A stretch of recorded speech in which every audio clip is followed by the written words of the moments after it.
Bonjour. Olivier Douville, les méthodes cliniques en psychologie. La psychanalyse comme dispositif interprétatif, mode de rencontre avec certains aspects de soi-même.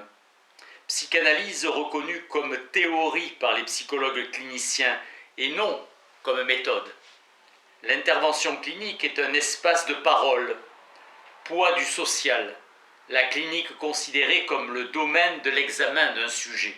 Lagache tente en 1949 de donner à la psychologie clinique une autonomie vis-à-vis de la médecine. Le mot de conduite pourra être référé à la notion de conflit et de conflit inconscient. La totalité de la situation oriente vers l'observation exhaustive des particularités. Seule la recherche clinique prend en considération le fait que le sujet parle. Pour l'accès au réel, la science a recours à un modèle. Un modèle est dit scientifique s'il permet de prévoir quels seraient les résultats du fonctionnement du réel. Sortir d'un paradigme suppose de changer de cadre de pensée, de logique.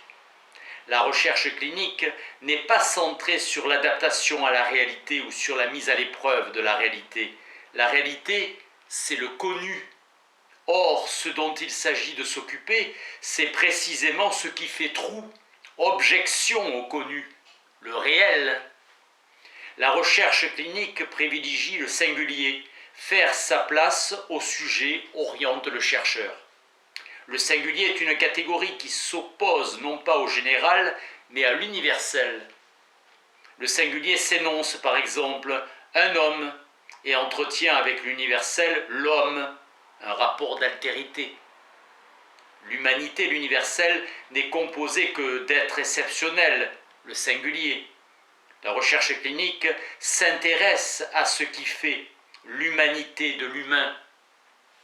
Il est difficile de définir l'humanité d'une façon où chacun s'y reconnaisse, puisque ce qui fait la valeur humaine de chacun, c'est précisément d'être différent de tous les autres. Désignation singulière et possibilité d'une histoire, le modèle réductionniste prétend qu'un niveau de phénomène est entièrement réductible à celui qui lui est inférieur. Le modèle holistique renverse la perspective précédente en affirmant qu'aucun énoncé scientifique ne peut être mis à l'épreuve sans que le corps entier d'une discipline soit concerné. Modèle du physicien Pierre Duhem. On demande à connaître, telle est la visée de la recherche thématique clinique. Objectif premier de connaissance et de compréhension de la personne totale en situation et en interaction. La démarche clinique a à faire avec une demande exprimée par un groupe ou un sujet en souffrance. Demande d'élucidation, de soutien, de soins. Elle engage son travail dans l'espace ouvert par la demande. Espace d'un décalage entre interviewé et intervieweur. Psychothérapeute et patient. La démarche est interpersonnelle. La démarche clinique est toujours relationnelle. Elle travaille dans la relation et sur la relation. La communication couvre un champ très vaste. La butée la plus importante est celle du contre-transfert et de son analyse. Position asymptotique dont on s'approche sans jamais y parvenir tout à fait. La démarche clinique a ses propres exigences de rigueur adaptées à son objet. Éloge de la clinique dans l'entretien. Tête à tête renouvelé. L'entretien permet à une dimension personnelle, subjective, d'être à l'œuvre. Le langage et la parole ouvrent l'accès à l'expression singulière. La parole dépasse la pensée. Cette réflexion est constitutive de la pratique de l'entretien. Le praticien reconnaît à la parole son avance sur la pensée. Cela relève également de son auditeur. Soin extrême pris à la formulation, précision dans le choix des termes, capacité de reconnaître et repérer les dimensions implicites. Remarque de Scholem qui permet de situer la posture de tout sujet à l'égard de la parole. Nous vivions à l'intérieur de notre langue, pareil pour la plupart d'entre nous, à des aveugles qui marchent au-dessus d'un abîme. L'expression en entretien, vous voyez ce que je veux dire, prend toute sa valeur en regard de cette citation.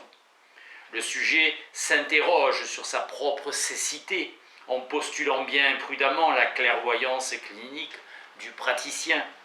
La verbalisation reste un moyen privilégié pour s'approprier une expérience. D'autres modalités symbolisent une expérience personnelle. Le dessin, l'expression corporelle et artistique. Le principe de l'entretien repose sur la possibilité de reconnaître, de travailler, d'élaborer le contenu et la forme de cette situation d'intersubjectivité. L'entretien n'est pas en principe une rencontre de plus dans l'existence du sujet. Le passage de l'expression d'une motivation conventionnelle à l'expression d'une souffrance singulière constitue le premier appui de l'engagement dans une relation intersubjective. Postuler l'existence du transfert signifie que celui qui parle dans un entretien n'improvise pas totalement ni ce qu'il dit, ni la manière qu'il a de dire. Le transfert n'est rien de réel dans le sujet, sinon l'apparition dans un moment de stagnation dialectique des modes permanents selon lesquels il constitue des objets. Freud insiste sur la fonction de déplacement dans le transfert. Il y a une part de création dans l'expérience du transfert, création qui trouve dans la parole et le langage un support tout à fait privilégié. Le clinicien ne donne pas seulement la parole, il autorise le passage à la parole. La parole contribue à se détacher de ce qu'elle désigne pour se retrouver en tant que sujet. Le clinicien ne peut que s'en tenir à ce qui est dit, que se mettre à l'écoute des mots pour décrire une situation à laquelle le sujet se réfère et pour laquelle il le prend à témoin. Chaque patient ne pense qu'à lui, qu'au malheur qu'il expose et auquel il tient. Accepter d'être en présence de l'intériorité contenue dans les paroles d'un sujet revient à reconnaître l'évidence d'une altérité. Partir des signifiants sans s'en départir reste d'une absolue nécessité. L'approche clinique, consciente de la subjectivité de l'observateur, ne cherche pas à la neutraliser. Les physiciens de l'école de Copenhague affirment que l'observateur et l'observé constituent un seul et même système total. Intrication dans l'activité mentale de la personne qui observe et qui élabore ensuite des hypothèses. Assertion du logicien Jean Blaise Grise. Le chemin du vrai passe toujours par celui qui le pense. Idée selon laquelle l'observation est une construction de l'observateur. À côté d'un monde extérieur, existe un monde intérieur, une autre scène où les désirs peuvent être satisfaits par illusion, par fantasme. L'homme comme sujet est un être de relation. Son observation ne peut s'envisager que dans des rapports interactifs avec son environnement.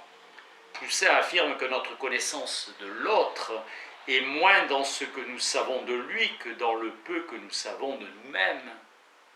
Le bien de l'autre est aussi l'exercice de son pouvoir.